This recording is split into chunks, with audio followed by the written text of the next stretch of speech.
estamos fazendo toda semana, nós narramos uma das histórias, do livro e comentamos. Bom, hoje nós vamos estudar o tema compartilhando sua dor. Todos ferem e ninguém se importa, Nós temos comentado algumas histórias que têm, pelo menos a mim, têm me ensinado grandes coisas. E a história de hoje é da Lindy. Lindy estava frequentando a igreja do autor do livro já por um período, tentando assim encontrar na igreja um propósito, encontrar uma esperança. E ela mesmo disse, em uma certa feita, que as pessoas dizem que Deus está aqui neste lugar. Ela disse, mas eu não sinto isso.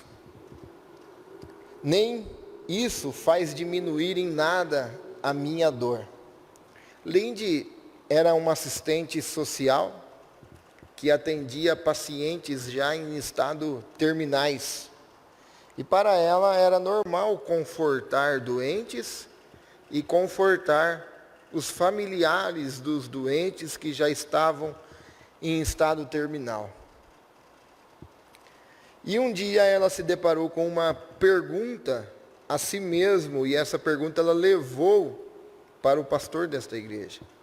E ela disse que ela confortava os pacientes em estados terminais, confortava os seus familiares, mas ela mesma não sabia aonde ir quando ela estava doente. Quando ela estava precisando de conforto, quando ela estava precisando de consolo. E ela disse que nos momentos difíceis da vida dela no passado, a igreja nunca esteve lá para a apoiá-la. Mas apesar disso, ela dizia que ainda ela tinha esperança. Durante alguns meses, ela viveu uma vida já indo na igreja, participando da igreja, que ela mesma disse ao pastor, enviando um e-mail a ele, disse a ele que a morte para ela, se fosse apressada, seria melhor.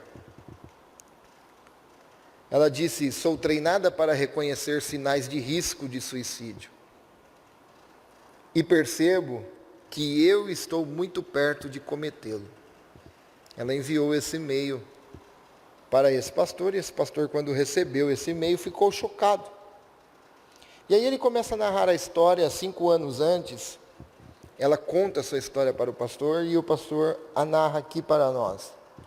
5 anos antes deste acontecimento, dela pensar em tirar a sua própria vida, ela conta então que ela tinha se casado com o seu namorado, confiado nele de todo o teu coração. 3 anos depois deste casamento, ela descobriu que ele tinha um caso extraconjugal com outra mulher. E isso partiu o coração dela. E após 9 meses de separação, muitas promessas feitas pelo marido, ela então e ele se reconciliaram. E 1 ano após essa reconciliação, o seu marido de novo teve outro relacionamento extraconjugal. E aí, ela falou que, por causa disso, ela perdeu totalmente a esperança. E ela disse em seu e-mail, sou perseguida pelas lembranças de coisas que o meu marido disse e fez, e não consigo fazer nada para que isso se acabe. Se a única pessoa que alegou me amar até o final da vida fez isso comigo, como eu poderia achar que qualquer outra pessoa ou uma outra comunidade iria então me aceitar e iria cuidar de mim, se a pessoa que prometeu estar comigo até o resto da vida fez isso comigo. Então o pastor narra que ele foi tomado por um grande temor ao ler este e-mail, porque ali ele viu um grande risco, que ela mesma relata que tinha muito desejo de tirar a sua própria vida.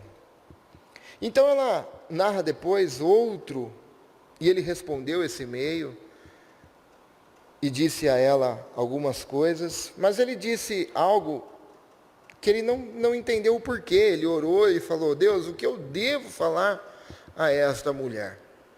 E ele escrevendo, até que ele sentiu no teu coração de escrever sobre Hebreus 11, os heróis da fé.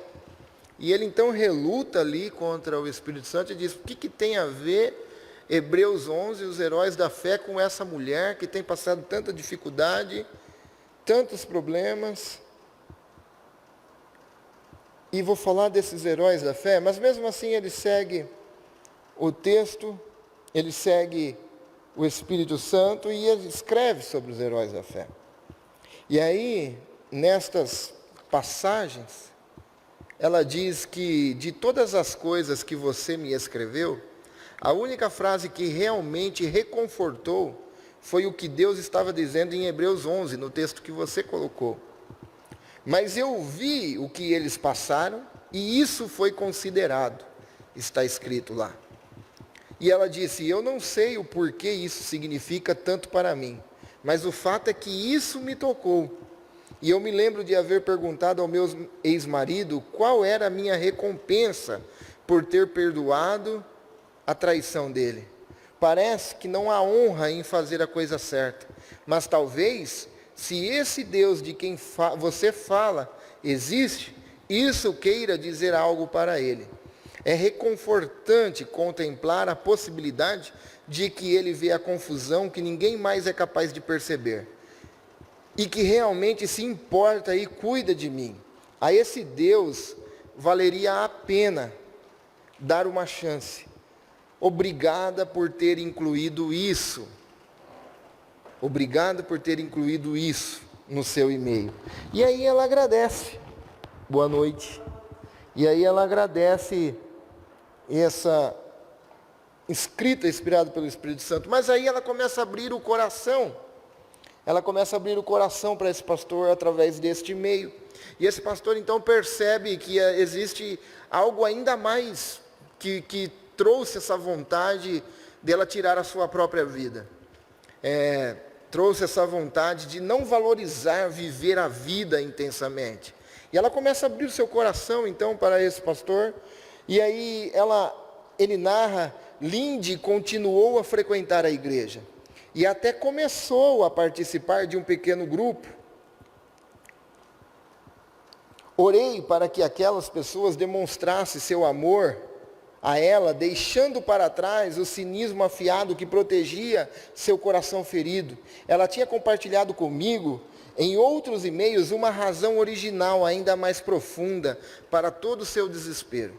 E aí então ele começa a falar do que ela havia contado para ela. Por crescer acreditando que realmente não merecia amor, ela se culpava e se sobrecarregava com isso daí. Ela carregava consigo, também por causa de suas traições, ela carregava consigo que então ela não merecia ser amada. E ela refletia o tempo todo sobre o suicídio de seu irmão, que tirou a sua própria vida, ruminando o que ela havia feito de errado para não mantê-lo afastado, de procurá-la em busca de ajuda. Tudo ela atraía para si. Tudo ela atraía como se fosse culpa dela. Todos os acontecimentos que aconteciam ao redor dela, ela pensava que a culpa era dela. E chegou a tanto que essa Lindy, ela foi abusada sexualmente, foi estuprada. E ela diz em seu e-mail que ela mesma coloca a culpa nela, dizendo que ela poderia ter lutado para escapar daquele homem. E ela diz em seu e-mail: por que eu não gritei mais alto? Por que eu não pedi socorro mais alto? Pense bem, a pessoa está sendo violentada e mesmo assim está tomando para si a culpa.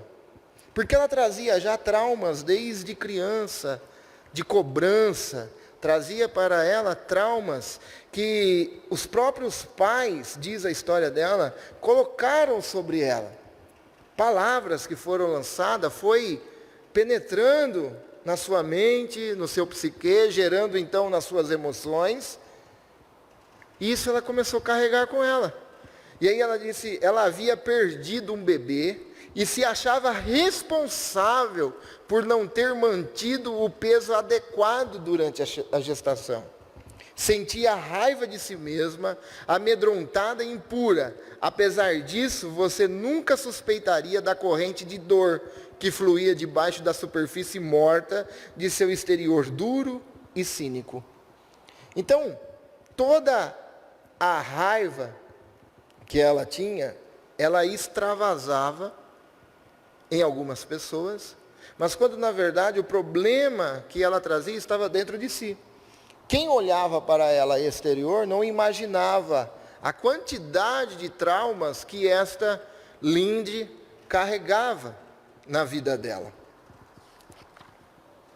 O que eu quero dizer com isso? Depois de nós contarmos desta mulher que lidava com pessoas em estado terminais, confortava pessoas em estados terminais, confortava familiares em estados terminais, que ela disse que estava frequentando a igreja, mas será que ali haveria esperança para ela? Então esse é o tema, que nós temos estudado nesse capítulo de hoje, todos ferem e Jesus se importa. Todas as pessoas carregam alguns ferimentos no decorrer da vida. Todas as pessoas carregam alguns traumas no decorrer da vida. E assim como o Linde confortava tantas pessoas e não achava ninguém para confortar ela, talvez muitas pessoas também não encontram ninguém e às vezes não conseguem enxergar alguém que se importa. Eu me lembro da história agora que Jesus chegou no tanque de Betesda, até está nesse capítulo ou no outro. E ele perguntou a um homem que estava há 38 anos, coxo, e quando perguntou para ele se ele queria ser curado, ele disse, não tem ninguém para que me coloque no poço quando as águas se movem. A pergunta de Jesus não era essa. Jesus não perguntou e disse, olha, você tem alguém para te colocar no poço quando as águas se movem? Não. Jesus chegou e perguntou, queres ser curado? Então ele carregava com si algumas decepções, aquele homem. Porque na hora que as águas se moviam, ele não conseguiam chegar no poço, e outros eram lançados na frente dele. E foram 38 anos, porque ele era colocado lá diariamente. E esses 38 anos gerou algumas decepções, mas ninguém ligava com aquele homem que estava lá todo dia. Porém, um dia apareceu uma pessoa que não perguntou se as águas se moviam, se alguém colocava ele, só perguntou para ele, quer ser curado? Jesus se importa. Às vezes nós carregamos alguns ferimentos que ninguém entende, talvez. Às vezes alguém se preocupa, alguém se importa, mas não entende. E Jesus entende. E Jesus se preocupa. Jesus se importa. Disso nós podemos ter certeza. Pessoas como Linde estão à nossa volta todos os dias. Todos os dias. Nós lidamos com pessoas assim, todos os dias, precisando de um conforto, precisando de um consolo. E Deus toca o coração delas. E muitas anseiam por acreditar que Deus se importa, que na verdade elas são amadas e que a vida delas tem um propósito. Deus até toca no coração delas. Porém, do outro lado, nós temos um inimigo, que pode ser eu mesmo, com tanto pessimismo, ou pode ser o inimigo das nossas almas. E ele tira proveito disso, ele tira proveito das nossas dores, ele tira proveito dos nossos erros, ele tira proveito do nosso passado, para continuar nos condenando, mentindo para nós mesmos a respeito das intenções que Deus tem para nós. E às vezes nós pensamos que ninguém nos ama. O inimigo usa todas essas coisas que acontecem de sofrimento para nos levar a uma ideia que ninguém se importa conosco. Mas nós, como igreja do Senhor Jesus Cristo, nós temos que ter o mesmo sentimento de Cristo, que se importou conosco, nós também devemos se importar com as outras pessoas. Nós também devemos ver as outras pessoas. Jesus se envolve com a dor das pessoas. Jesus se envolveu com a mágoa das pessoas. Jesus se envolveu com situações profundas de necessidade das pessoas e mostrou a elas quanto Deus se importa. Agora, meus irmãos, imagine o que Jesus fez, na verdade, em relação à maioria das pessoas com quem se encontrou. Todas as pessoas que Jesus se encontrou na Bíblia, teve que sair, pelo menos impactado com aquilo que Jesus disse. Todos. Muitas pessoas saíram mudadas, transformadas, com apenas 3 anos de Jesus na terra, de ministério, quer dizer, o ministério de Jesus. E ele passava manhã e noite atendendo pessoas em seus pontos de maior necessidade. Jesus era vital, sabe? Ele ia lá no cerne, no âmago do negócio. Jesus era assim. Nós temos falado aqui algumas vezes sobre os leprosos, né? E eu acho lindo demais essa passagem. Porque não foi só tocar em um leproso e ele ser curado. O âmago do negócio é que quem tocasse no leproso ficava impuro também. E um leproso ser tocado para um homem que era escorraçado da sociedade, largar família, largar casa, largar emprego e ir morar num lugar separado de todos. E aí de repente ele pede a cura e Jesus vai além. Jesus vai no âmago, tocando, não só sarando a sua ferida física, mas principalmente sarando a sua ferida na alma. De pensar assim, alguém me tocou, há quanto tempo que eu não recebo um toque de alguém? Mesmo sabendo que os religiosos iriam lhe considerar impuro também. Mesmo sabendo disso, Jesus vai lá e toca, porque Jesus sabia qual era o cerne da necessidade daquele homem. Não era apenas uma cura física, mas ele precisava de uma cura na sua emoção, na sua alma, no seu sentimento. E Jesus foi lá e tocou aquele homem. E no capítulo 4, João nos diz que Jesus, certa vez, encontrou também um oficial. O oficial veio atrás de Jesus, foi até Caná da Galileia, porque seu filho estava doente e ele precisava que Jesus o fosse lá para que ele o curasse. E ali fala especificamente que era um gentio, um pagão. Era um romano. E Jesus não está nem aí. Se ele já frequentava a igreja, se ele é crente, se ele não era. Jesus não vai nem lá. Jesus falava assim, pode ir lá, que seu filho está curado.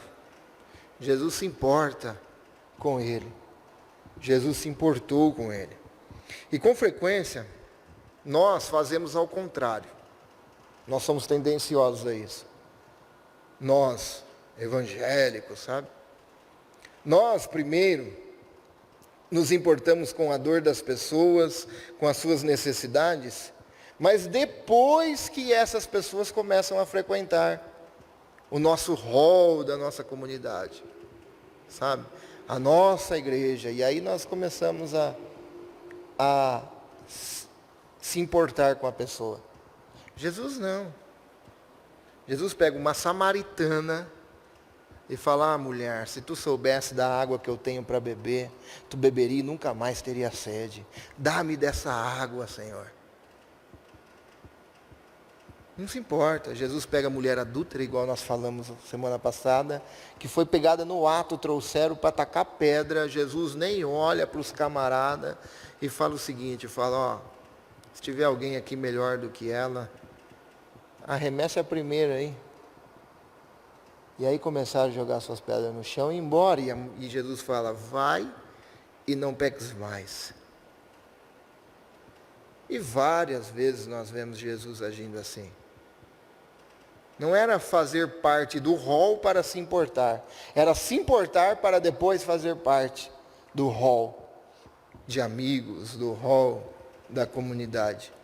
E nós somos tendenciosos a fazer totalmente ao contrário. E se quando nós, na verdade, nós temos a grande lição que é Jesus Cristo. É Jesus. Então, enquanto eles viajavam pelas fronteiras de Samaria e da Galiléia, apareceu 10 leprosos, pararam a certa distância pedindo que Jesus tivesse piedade deles. E Jesus teve, sem nenhuma precondição. Jesus disse que deveriam se mostrar ao sacerdote, era exigido isso pela lei de Moisés. E quando eles foram, no caminho, as feridas deles foram saradas. Nós temos consciência de que Jesus ainda encontra as pessoas em seu maior ponto de dor. Nós temos a consciência que Jesus supre as necessidades. Nós temos a consciência que Jesus vai ao cerne do problema. Mesmo elas não acreditando nisso, em algumas vezes, Jesus está lá disposto. Jesus está pronto para ir no âmago. A pergunta é, quantos de nós temos inadvertidamente transmitido a ideia de que Jesus não se importa com a dor e o sofrimento das pessoas, porque elas provavelmente merecem passar por tudo isso? Quantas vezes nós falamos, está passando isso, mas olha, merece, hein? Quantas vezes nós olhamos e falamos assim, procurou e achou, né? Quantas vezes nós dizemos isso? Jesus advertia antes, né? Vai, não peques mais, para que não te aconteça coisa pior. Jesus ensina. E nós não, nós ficamos lá, parece, muitas vezes, torcendo, na torcida. Sabe aquela música que diz, quem te viu passar na prova e não te ajudou, agora vai se lascar. Né? Vai ver eu no palco e você vai estar na plateia, e assim se vai. Né? Sabe aquela vitória, aquele gostinho de vingança. Né? Mateus 9, 35 ao 36 diz assim, Jesus ia passando por todas as cidades e povoados, ensinando nas sinagogas, pregando as boas novas do reino e curando todas as enfermidades e doenças. E aí tem um ponto final que diz assim, ao ver as multidões, teve compaixão delas. Será que naquela multidão, nós sabemos que todo mundo é mau, mas será que naquela multidão só tinha gente boa? Será que não tinha ninguém ali com interesse?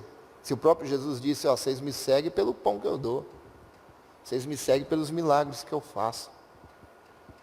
Será que só tinha gente boa ali? E a Bíblia nos diz que ao ver as multidões, teve compaixão delas.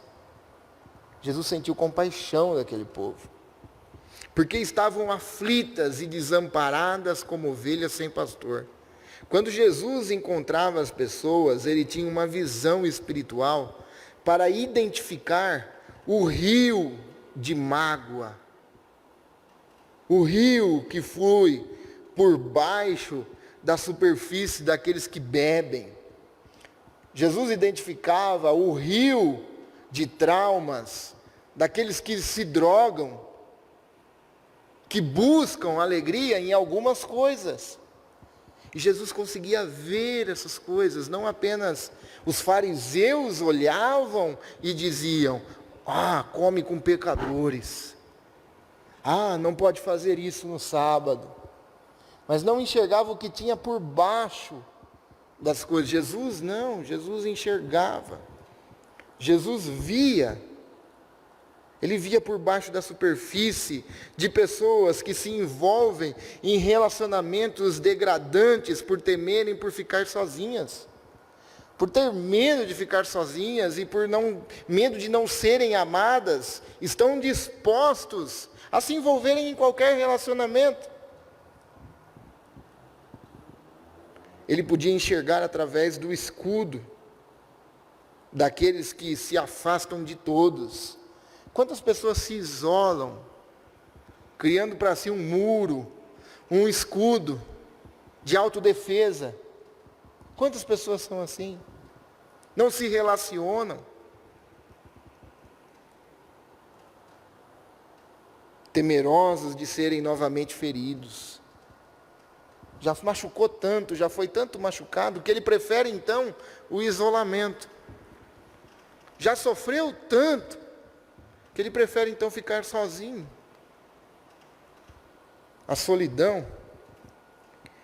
Jesus entendia o porquê as pessoas se esforçam até a morte, tentando provar que tem algum valor.